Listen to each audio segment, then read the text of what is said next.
तो चलिए दोस्तों, फिर से एक नई भर्ती के साथ हम हाजिर हैं यार। तो चलिए देख लेते हैं आज की जो वैकेंसी है ना, वह हमारे झारखंड के एक विशेष जिला की ओर से आई हुई है। लेकिन यहाँ पे 2300 जिला के आदमी 2400 जिला के आदमी अप्लाई कर पाएंगे। ठीक है, देखिए यह वैकेंसी आया है कार्यालय जिला स्वास्थ्य समिति चाईबासा की ओर से। और यहाँ पे स्वास्थ्य विभाग की वैकेंसी से आवेदन की अंतिम तिथि है 28 जुलाई 2023, यानी कि आपके पास अभी भी 6 दिन का समय है। ठीक है, और बोलते हैं ना कि यार डूबते को तिनके का सहारा, मगर आपके पास यदि है तो ले लीजिए फ़ायदा, अभी समय है। ठीक है, चलिए बताते हैं कि आपको फॉर्म कैसे भरना है और सारा कुछ करना क्या है। देखिए, सबसे पहले बता दूं कि राष्ट्रीय स्वास्थ्य मिशन झारखंड के अंतर्गत जिला स्वास्थ्य समिति चाईबासा के अधीन अनुबंध यानी कि कॉन्ट्रैक्ट में आपको जो है यह काम दिया जा रहा है। और यहाँ पे बहुत सारे वैकेंसीज हैं। ठीक है, यहाँ पे सीट भी बहुत ज़्यादा है। तो सबसे पहले देख लीजिए कार्यालय का नाम, कार्यक्रम का नाम यहाँ पे RCH है पहला। और इसमें है कि डिस्ट्रिक्ट प्रो MIS ऑपरेटर कम स्टोर। ठीक है, यहाँ पे स्टोर कीपर की वैकेंसी है, यहाँ पे देख सकते हैं टोटल 1 गो। नेक्स्ट है आपका रेडियोग्राफर की वैकेंसी है, 8 गो है।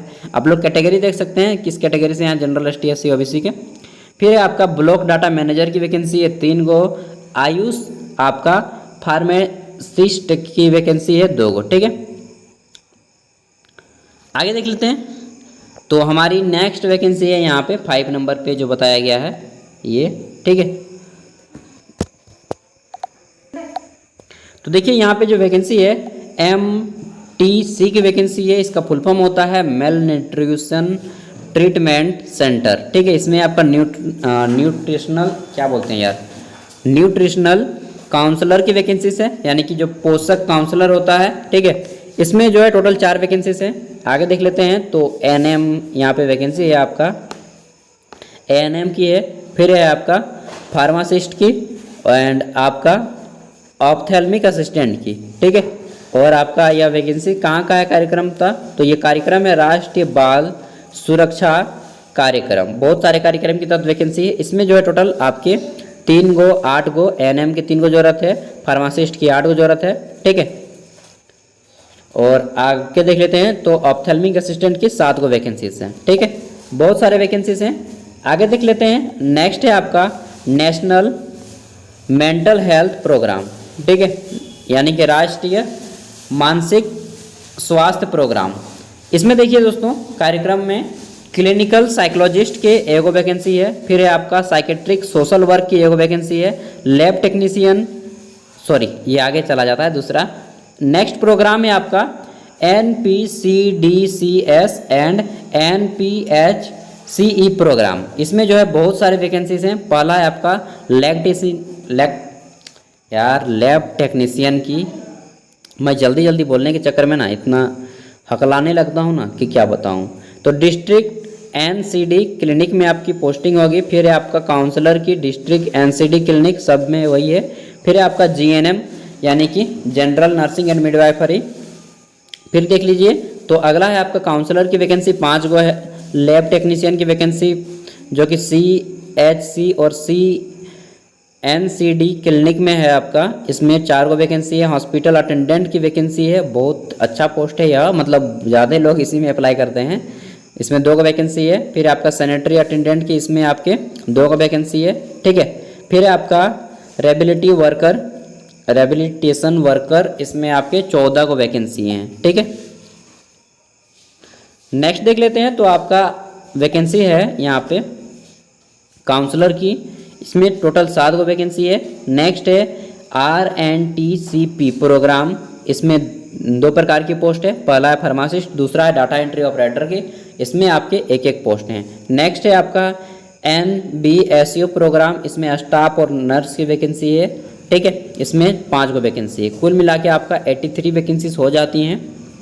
अब देख लेते हैं। तो यहाँ पे बोला गया है कि आवश्यकता अनुसार रिक्तियों की संख्या घटाई या बढ़ाई भी जा सकती है। ठीक है, अब उम्र सीमा कितनी लगेगी वो चीज़ जान लीजिए। सबसे पहले बोला गया है कि आपकी आयु की जो गणना है वह 30/6/2023, आयु का निर्धारण कट ऑफ डेट 30/6 यानी कि 30 जून 2023 को कार्मिक सुधार प्रशासनिक एवं राजभाषा विभाग द्वारा जोड़ा गया है। ठीक है, और उसके अनुसार 25/1/2016 के आलोक में निम्नवत रहेगी। मतलब उम्र की गणना 30 जून 2023 के अनुसार किया जाएगा। इसके अनुसार कम से कम आपकी उम्र जो है 18 वर्ष होनी चाहिए। महिलाओं की उम्र जनरल कोटा से 35 वर्ष और पुरुषों के लिए 35 वर्ष है। महिला जनरल कोटा से 38 वर्ष तक अप्लाई कर पाएंगे। उसके साथ ही बात करें तो यहाँ पे आपका उम्र हो जाता है अनुसूचित जाति और अनुसूचित जनजाति ST SC के लिए 40 वर्ष। OBC के लिए उम्र में छूट नहीं दिया गया है यार। क्या बात है, क्या बात है, बहुत अच्छा है। मतलब 40 वर्ष आपका भी है जनरल OBC का और 33 वर्ष जनरल OBC महिलाओं का, ठीक है, दोनों के लिए। और ST SC के लिए 45 साल। केवल यहाँ पे ST और SC को आयु में छूट दिया गया है। आगे देख लेते हैं तो यहाँ पे बोला गया है कि अगर आप इस फॉर्म को अप्लाई करना चाहते हैं, किसी भी पोस्ट के लिए एलिजिबल होते हैं, तो आपको इस फॉर्म को अप्लाई करने के लिए प्रत्येक पद के लिए सामान्य कोटे यानी कि जनरल कोटा के उम्मीदवारों को 400 रुपये दिया जाएगा। अनुसूचित जाति और अनुसूचित जनजाति को 200 रुपये दिया जाएगा। अब बोलिएगा OBC कहाँ गया, तो OBC आपका जनरल में ही आएगा, नाम का OBC होता है, ठीक है ना, समझ रहे हैं ना बात को, हाँ तो समझ जाइएगा। अब बोला गया है कि यह आपको जो है डिमांड ड्राफ्ट करना है। डिमांड ड्राफ्ट आवेदन के पत्र के साथ संलग्न करना अनिवार्य होगा। डिमांड ड्राफ्ट जो है कहाँ पे एड्रेस दीजिएगा, तो डिमांड ड्राफ्ट में एड्रेस दीजिएगा district rural health society RCH bracket में, ठीक है, के पदनाम से भुगतान दे होगा। फिर बोला गया है कि भुगते शाखा चाईबासा होगा और एक से अधिक पदों के लिए आवेदन को अलग अलग आवेदन समर्पित करना अनिवार्य है। अगर आप एक से ज़्यादा अप्लाई कर सकते हैं, मतलब करना है तो कर सकते हैं, उसके लिए अलग अलग आपको आवेदन करना होगा, किंतु अलग अलग इकाइयों के अंतर्गत सेम पोस्ट के आवेदन स्वीकार नहीं किए जाएंगे। मतलब दो अगर आप लैब टेक्नीशियन कर देंगे दोनों जगह पे तो आपको स्वीकार नहीं किया जाएगा। अलग अलग पोस्ट पे करते हैं तब आपको स्वीकार किया जाएगा, ठीक है। फिर बोला गया है कि साथ ही चयनित समिति के निर्णय के अनुसार यदि एक ही तिथि में कार्य दक्षता परीक्षा आयोजन किया जाता है तो आवेदक को एक से अधिक पदों पर आवेदन समर्पित करने की स्थिति में दूसरे पद हेतु अलग से परीक्षा का मौका नहीं दिया जाएगा। मान लीजिए आप 2 पोस्ट के लिए अप्लाई कर दिए, एक में आप हॉस्पिटल असिस्टेंट के लिए अप्लाई कर दिए, अटेंडेंट के लिए, और दूसरे में आप मान लीजिए GNM के लिए अप्लाई कर दिए, चाहे NM के लिए अप्लाई कर दिए, चाहे लैब असिस्टेंट के लिए अप्लाई कर दिए, ठीक है। अगर दोनों का इंटरव्यू सेम डेट पे होता है, सभी के इंटरव्यू सेम डेट पे होगा, तो आप ऐसे कंडीशन में किसी एक ही पे बैठ पाएगी, जाहिर सी बात है। तो आपके लिए अलग से कोई आयोजन नहीं किया जाएगा। ये सारी चीज़ें आप समझ लीजिएगा, उसके बाद ही 2 पोस्टों पे अप्लाई कीजिएगा, ठीक है दोस्तों। मैं कहूँगा यार एक ही पोस्ट पे अप्लाई कीजिए ना, होने का रहेगा तो होगा, नहीं होगा तो नहीं होगा, ठीक है, बात खत्म है।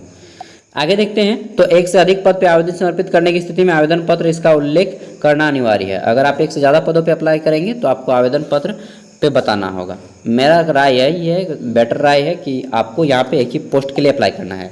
चयन की शर्तें, आपका सिलेक्शन कैसे किया जाएगा, यहाँ पे कोई भी एग्जाम वगैरह लिया जाएगा क्या, सब कुछ बताते हैं। आवेदन पत्र मात्र निबंधित डाक, अगर आप जो ये भेजेंगे स्पीड पोस्ट से करना होगा या फिर रजिस्टर्ड डाक से ही आपको यह फॉर्म भेजना है।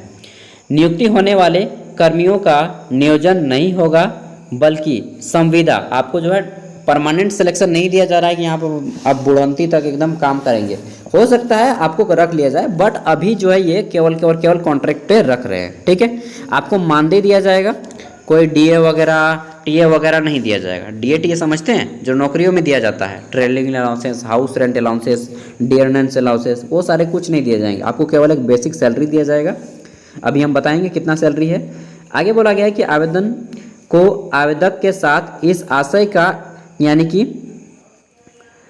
इंडेमनिटी बॉन्ड यानी कि बॉन्ड संलग्न करना अनिवार्य होगा कि वे संविदा यानी कि कॉन्ट्रैक्ट के आधार पर काम करने के लिए दावा करते हैं और भविष्य में किसी भी प्रकार का जो है नियमित कंपलसरी नियुक्ति का दावा नहीं करेंगे कि हम यहाँ पे 5 साल काम किए, हमको परमानेंट किया जाए। नहीं, ऐसा आप लोग कोई भी दावा नहीं कर सकते हैं। उसके लिए पहले ही ये आपको बॉन्ड पेपर लिखा लेंगे, ठीक है। अगला है अनुबंध 1 वर्ष के लिए, अभी ये केवल 1 साल के लिए रख रहे हैं। अगर इनको जरूरत हुआ तो 1 साल से ज़्यादा के लिए भी बढ़ाई जा सकती है। इन्होंने इस बात को खुल्लम खुला बोल दिया है, ठीक है। अगला है अगर कार्य संतोषजनक नहीं रहा, उनके अनुसार अगर आप काम नहीं करेंगे, काम छुट्टी पे लेंगे या फिर बोलेंगे कि अभी मतलब मन मर्जी अपना करेंगे तो वहाँ पे वो आपको निकाल देंगे। ये बात भी इन्होंने बोल दिया है, ठीक है। ऐसा नहीं कि सरकारी नौकरी है तो आपको बहुत ज़्यादा लंबा प्रोसेस नहीं, वो डायरेक्ट बोलेंगे कि कल से तुम नहीं आना, लो हम रिजाइन लेटर लिख के दे दिए यार, ठीक है। तो ऐसा में आप लोग वो कर सकते हैं। ठीक है, जो अभ्यर्थी शैक्षणिक योग्यता के लिए CGPA स्कोर कार्ड प्रस्तुत करेंगे वे मार्कशीट के साथ CGPA रूपांतरित चार्ट भी संलग्न करेंगे। ठीक है, आपको कन्वर्ट करके देना है। आगे बोला गया है कि आवेदन को, जितने भी आवेदक हैं, आवेदक को अपने आवेदन के साथ सभी शैक्षणिक एवं तकनीकी प्रमाण पत्र जितने हैं उन सभी को, अंक पत्र यानी कि मार्कशीट और सब अभिप्रमाणित प्रमाण पत्र जितने भी आपके डॉक्यूमेंट्स हैं उसके नीचे में अपना साइन कर दीजिएगा, हस्ताक्षर कर दीजिएगा, जितने भी डॉक्यूमेंट्स हैं। ठीक है, आप लोग भेजिएगा। 2 अतिरिक्त पासपोर्ट साइज फ़ोटो भेजिएगा, संलग्न करना होगा। साथ ही आवेदन को जो है 25 रुपये के डाक टिकट सहित एक सादा लिफाफा जिस पर प्रचार पत्र का पता अंकित किया गया संलग्न करना अनिवार्य होगा। ठीक है, ये सारी चीज़ें आपको करनी होंगी। आगे देख लेते हैं 7 नंबर। तो यहाँ पे बोला गया है कि नियुक्ति प्रक्रिया जिला चयन समिति चाईबासा का निर्णय अंतिम होगा। चयन समिति द्वारा आवश्यकता अनुसार विज्ञापन की शर्तों में संशोधन किया जा सकता है। नियुक्ति के संबंध में किसी प्रकार का व्यक्तिगत पत्राचार या संपर्क मान्य नहीं होगा। रिक्तियों के विरुद्ध चयन नियुक्ति के क्रम में कार्मिक प्रशासनिक सुधार तथा राजभाषा विभाग झारखंड के द्वारा चाईबासा जिला के परिचालन निर्धारण आरक्षण रोस्टर का अनुपालन किया जाएगा। सीधी नियुक्ति वाले पदों में सर्वप्रथम अनारक्षित कोटि के पद मेगा सूची अनुसार पूर्ण रूप से किए जाएंगे। इसके उपरांत ही आरक्षण कोटा के पद मेगा सूची के अनुसार किए जाएंगे। यानी जनरल कोटा के लिए यहाँ पे थोड़ा सा दिक्कत पड़ता है, बट कोई नहीं, आप लोग अप्लाई कीजिए अगर आप एलिजिबल हैं तो। आगे बोला गया है कि आवेदन के द्वारा आवेदक में दी गई जो जानकारी है, आवेदक के साथ संलग्न प्रमाण पत्र गलत या फर्जी पाए जाने पर आपका जो है आवेदक रद्द कर दिया जाएगा। ठीक है, अब देखिए चयन की प्रक्रिया क्या है जी। सिलेक्शन प्रोसेस 5 नंबर पे इन्होंने बताया है कि अभ्यर्थी का चयन जो है शैक्षणिक योग्यता, टेक्नीशियन योग्यता यानी कि टेक्निकल एबिलिटी और आपकी लिखित परीक्षा के उपरांत किया जाएगा। ठीक है, लिखित परीक्षा लिया जाएगा, कार्य दक्षता की जांच, काउंसलिंग, साक्षात्कार होगा, आपका इंटरव्यू भी होगा आदि जो भी लागू हो आधार पर की जाएगी। इसका निर्धारण विभाग के निर्देश अनुसार जिला चयन समिति के निर्णय अनुसार किया जाएगा। मेगा सूची चयन सूची के निर्धारण में संशोधन किया जा सकता है। मतलब इनमें से कुछ भी हो सकता है, आपका एग्जाम भी हो सकता है, इंटरव्यू भी हो सकता है, या केवल एक्सपीरियंस के आधार पर भी लिया जा सकता है। कुछ भी अभी हो सकता है, अभी इन्होंने फिक्स नहीं किया है कि किस आधार पर चयन करेंगे। ठीक है, ये आपका एक मीटिंग करेंगे इन लोग आपस में, उसके बाद ही ये बताएंगे। ठीक है, अगला है एक्सपीरियंस प्रमाण पत्र यानी कि अनुभव प्रमाण पत्र। मात्र सरकारी मान्यता प्राप्त चिकित्सीय संस्थाओं से संबंध निर्गत कार्य अनुभव प्रमाण पत्र ही मान्य होगा। अगर आप मतलब कोई वैसा दीजिएगा फर्जी वगैरह तो फिर पकड़ा जाइएगा, तो फिर आपको रद्द कर दिया जाएगा। समझ रहे हैं ना। अगला है नियुक्ति प्रक्रिया में स्थानीय अभ्यर्थियों को प्राथमिकता दी जाएगी। जो चाहे यहाँ के विशेष रूप से जिला के अभ्यर्थी होंगे उसको पहले लिया जाएगा, बाद में अदर कैंडिडेट को लिया जाएगा। ये बात भी उन्होंने बोल दिया है। अंतिम रूप से तैयार की गई चयन जो है आपका मेरिट लिस्ट बनाया जाएगा और आपका एक वेटिंग लिस्ट लिया जाएगा। ठीक है, प्रतीक्षा सूची जिसको बोलते हैं। सिविल सर्जन कार्यालय उपयुक्त के कार्यालय सूचना पट पर प्रकाशित की जाएगी। आवश्यकता अनुसार एतद सूचना समाचार पत्र चाईबासा जिले की वेबसाइट पर भी अपलोड की जाएगी। ठीक है, आगे बोला गया है कि आवेदन पत्र पर प्रेषित करने हेतु पत्राचार का पता, तो आप कहाँ पे भेजेंगे अपना यह लिफाफा जो एड्रेस है फॉर्म वगैरह, तो ये एड्रेस है असैन्य शल्य चिकित्सा सह मुख्य चिकित्सा पदाधिकारी पश्चिमी सिंहभूम चाईबासा पूर्व सदर अस्पताल परिषद चाईबासा। तो आपका पोस्टिंग भी यहीं पे होगा। ठीक है, फिर बोला गया है कि आवेदक सभी तरह से पूर्ण और आवेदन बंद लिफाफे में निबंधित डाक स्पीड पोस्ट के माध्यम से उपरोक्त पते पर प्रेषित कर सकते हैं। किसी अन्य कार्यालय में आवेदन पत्र प्रेषित या जमा करने पर उनका आवेदन स्वतः निरस्तर समझा जाएगा। लिफाफे के ऊपर विज्ञापन संख्या, आवेदित पद का नाम एवं पोस्ट कोड का पूर्ण विवरण अंकित करना होगा। आवेदन पद की जानकारी अंकित नहीं करने पर संबंधित आवेदन निरस्तर कर दिया जाएगा। अगर आपने सिविल कोड का फॉर्म भरा होगा तो आपको सब कुछ मालूम होगा कि कैसे भरा जाता है। अब देखिए यहाँ पे एक्सपीरियंस और आपका एजुकेशन क्वालिफिकेशन, सैलरी वगैरह सब कुछ बताया गया है। चलिए इस पर हम लोग बात कर लेते हैं। ठीक है, वीडियो थोड़ी सी लंबी होगी, थोड़ी क्या काफ़ी ज़्यादा लंबी है, बट आपको पूरा का पूरा नॉलेज मिल जाएगा। देखिए पहली जो वैकेंसी है आपकी यहाँ पे, पोस्ट का नाम देख लीजिए। ठीक है, और इधर क्वालिफिकेशन और सैलरी। DPO RCH, ठीक है, यानी कि डिस्ट्रिक्ट प्रो MIS ऑपरेटर कम स्टोर कीपर। इसमें वैकेंसी मांग गया है कि diploma in pharmacy with good knowledge of computer, आपको कंप्यूटर भी चलाना चाहिए और फार्मेसी का सर्टिफिकेट भी होना चाहिए, 3 साल का आपका एक्सपीरियंस भी होना चाहिए, तभी आपको यहाँ पे लिया जाएगा। 14,013 रुपया सैलरी दिया जाएगा महीने के। अगला है आपका रेडियोग्राफर की वैकेंसी है, ठीक है, इसमें आपको 16,000 रुपये दिया जाएगा, लेकिन आपको मांगा क्या गया है कि 10+2 पास भी हो, 12वीं पास, ठीक है, with diploma x-ray technology radiology, ठीक है, और गवर्नमेंट बोला गया है कि from government recognising institute, private में नहीं, और 2 साल का आपके पास एक्सपीरियंस होना चाहिए, ठीक है, मेडिकल लैब का। तो 16,000 रुपये दिया जाएगा आपको यहाँ पे। 16,002 रुपया, 16,000 लिखो नहीं यार, 2 रुपया काहे जोड़ दिया फालतू का। आगे देखते हैं, तो यहाँ पे है आपका ब्लॉक डाटा मैनेजर की वैकेंसी, BDM शॉर्ट में बोलते हैं। इसमें जो आपको 15,000 रुपये दिया जाएगा ब्लॉक डाटा मैनेजर। इसमें बोला गया ग्रेजुएशन, सिंपली आप ग्रेजुएशन किए हैं तो यहाँ पे अप्लाई कर पाएंगे।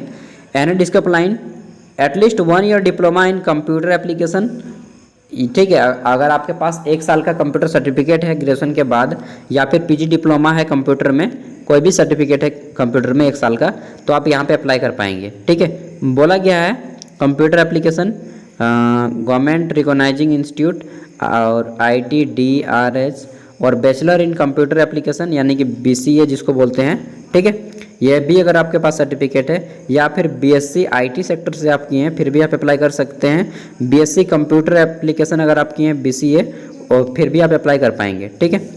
मतलब इतना दे दिया है यार। साथ ही साथ यहाँ पे जो बोला गया है कि 2 साल का एक्सपीरियंस मांगा गया है कि मिनिमम 2 ईयर एक्सपीरियंस रिलेवेंट, ठीक है। तो यहाँ पे आपको 15,000 रुपये सैलरी दिया जाएगा, और इस फील्ड में जो है बहुत ज़्यादा वैकेंसीज भरी जाएंगी इसमें ब्लॉक डाटा मैनेजर की पोस्ट पे। आगे देखते हैं, तो आयुष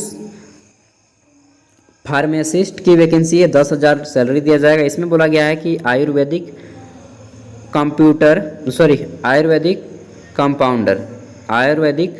कंपाउंडर की वैकेंसी है। अगर मिर्ज़ापुर देखे होंगे तो पता चल गया आगे कंपाउंडर क्या चीज़ होती है, ठीक है। Diploma in Ayurvedic pharmacy from government recognising institute. साथ में बोला गया है कि यूनानी कंपाउंडर, ये भी अप्लाई कर पाएंगे, ये भी आप अप्लाई कर पाएंगे। यूनानी कंपाउंडर, डिप्लोमा इन यूनानी pharmacy government of recognising institute. फिर बोला गया कि homeopathic compounder, diploma in homeopathic, ठीक है, फार्मेसी फ्रॉम क्या बोला गया है कि गवर्नमेंट रिकॉग्नाइजिंग इंस्टीट्यूट। तो किसी एक में भी अगर आप किए हैं तो अप्लाई कर पाएंगे, 10,000 रुपये आपको सैलरी दिया जाएगा।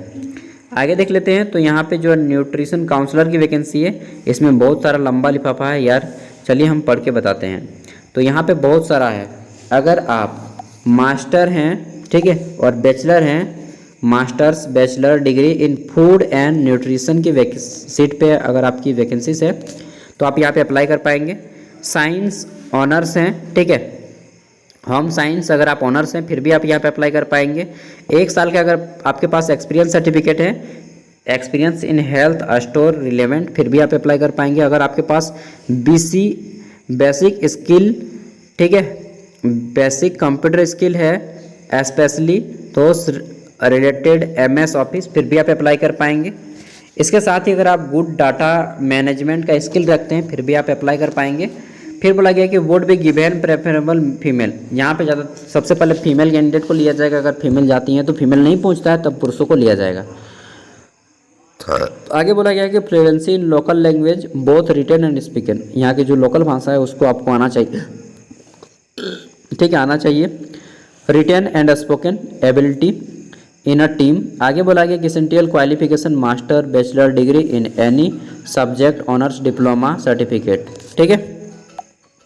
इतना लंबा लिफाफा है यार। देखिए स्टाफ नर्स की जो वैकेंसी है इसमें बोला गया है कि सिंपली आप 12th पास हो, साथ है GNM का सर्टिफिकेट, और आपके जो है GNM का सर्टिफिकेट हो तो यहाँ पे आप अप्लाई कर पाएंगे, ठीक है। 15,766 रुपये सैलरी दिया जाएगा। डाटा एंट्री ऑपरेटर की जो वैकेंसी है इसमें आपको 17,000 रुपये सैलरी दिया जाएगा। इसमें बोला गया है कि आप ग्रेजुएशन हो, साथ ही आप जो है अगर आपके पास BCA का सर्टिफिकेट है या फिर DCA का सर्टिफिकेट है और 1 साल का एक्सपीरियंस है, ठीक है, यहाँ पे अप्लाई कर पाएंगे। 40 वर्ड आपका इंग्लिश में पर मिनट होना चाहिए टाइपिंग स्पीड, और आपकी जो है MS Word MS Excel PowerPoint वगैरह चलाना आना चाहिए, ठीक है। आगे देख लेते हैं। तो यहाँ पे है आपका फार्मासिस्ट की वैकेंसी। इसमें बोला गया है कि आपको 15,000 रुपये सैलरी दिया जाएगा। और तो देखिए यहाँ पे जो बोला गया है ना, यह बोला गया है आपका कि डिप्लोमा डिग्री होनी चाहिए आपके पास फार्मेसी का, ठीक है। लेकिन अगर आपके पास 1 साल का एक्सपीरियंस है तो ज़्यादा बेटर रहेगा, पहले उनको लिया जाएगा जिनके पास एक्सपीरियंस है। साथ ही कंप्यूटर में आपको चलाना आना चाहिए, ठीक है। आगे देखते हैं। तो 15,000 वैकेंसी 15,000 सैलरी दिया जाएगा। काउंसलर की वैकेंसी है। इसमें जो है आपको बोला गया कि सिंपली आप जो है पोस्ट ग्रेजुएट की डिग्री हो, should be post graduate degree in any psychology, social work, sociology, anthropology, human development, ठीक है। और hold diploma in nursing with जो है आपको मिनिमम 1 से 3 साल का एक्सपीरियंस होना चाहिए। और नॉलेज होना चाहिए क्या इसका, तो आपका नॉलेज ऑफ एडोलसेंट मतलब किशोरावस्था के बारे में अच्छी खासी नॉलेज होनी चाहिए। गुड वर्किंग नॉलेज होना चाहिए आपको कंप्यूटर पे, तब जाके 15,000 कमाइएगा। रेडियोग्राफर की जो वैकेंसी है, हॉस्पिटल अटेंडेंट की है, सैनिटरी एस्पिरेंट। यार आप लोग सबको देख लीजिए, बहुत ज़्यादा लंबा डाटा है, ठीक है, क्योंकि सबका मैं बताते हैं लोगों तो यहाँ पे बहुत ज़्यादा लंबा हो जाएगा वीडियो। अगर आप लोग हैं किसी पोस्ट के लिए एलिजिबल तो आपको पता चल गया होगा, आप लोग पढ़ लीजिए। मैं वीडियो का डिस्क्रिप्शन में नोटिफिकेशन दे रहा हूँ, वहाँ से इसको डाउनलोड कर लीजिएगा। अब मैं बता दे रहा हूँ कि आपको फॉर्म कैसे भरना है, ठीक है। यहाँ पर देखिए बोला गया है कि मासिक मानदेय परिलब्धि का निर्धारण औद्योगिक है। चयन नियुक्ति उपरांत विभाग द्वारा पद अनुसार मानदेय भुगतान हेतु निर्गत ROP में निर्धारित दर से मासिक मानदेय उपलब्ध जो है कराया जाएगा आपको। बोला गया है कि विज्ञापन में अंकित पद, रिक्ति, शैक्षणिक एवं प्रशैक्षणिक अर्हताएँ, चयन की शर्तें, प्रक्रियाएं आदि के संबंध में यदि किन्हीं को कोई आपत्ति हो तो विज्ञापन प्रकाशन के 5 कार्य दिवस के दिन अपनी जो है आपत्ति लिख कर निम्न प्रपत्र में अधोहस्ताक्षरित कार्यालय में दे सकते हैं। किसी का आपत्ति होगा तो दे सकते हैं। यहाँ पे देखिए ये दिया गया है आपत्ति का बिंदु, किस चीज़ के लिए आपत्ति है जी। आपत्ति के संदर्भ में साक्ष्य आपको देना पड़ेगा, क्या आपके पास एविडेंस है, सबूत क्या है, ठीक है। फिर आपत्ति निवारण के संदर्भ में आपत्तिकर्ता का मंतव्य, सुझाव आपको बताना है कि ये चीज़ अगर आप नहीं करेंगे तो मतलब इनको क्या लाभ होगा, ठीक है, ये चीज़। अब देखिए अगर आपको फॉर्म भरना है तो फॉर्म भरने के लिए आपको ये फॉर्म भरना होगा। ये वीडियो के PDF में ही मिल जाएगा, यहाँ पे सब कुछ आपको देके इसके बाद सभी जेरोक्स लगा देने हैं आपको, आपके जितने भी डॉक्यूमेंट्स हैं। उसके बाद बैंक डिमांड ड्राफ्ट भी कर देना है इनको, ठीक है। एंड आपको जो है 25 रुपये का डाक टिकट लगा के एड्रेस पे भेज देना है। एड्रेस मैंने बता दिया है पहले, 25 रुपये का डाक टिकट लगा के इस पर भेज देना है, ठीक है। बाकी अधिक जानकारी करना है तो आप लोग सदर हॉस्पिटल जा सकते हैं बोकारो, वहाँ पे पूछ सकते हैं। वैसे कोई नहीं बताएगा जनरली, ये सब चीज़ें आपको खुद ही करना होगा। बाकी जो लेने वाला है तो लेगा ही, ठीक है। तो अगर आपको अप्लाई करना है तो अप्लाई कर सकते हैं। झारखंड के 24 जिले के लोग अप्लाई कर पाएंगे, बट यहाँ पे रिजर्वेशन केवल और केवल इसी जिले के लोगों को दिया जाएगा, ठीक है। थैंक यू, मिलते हैं अगली वीडियो में।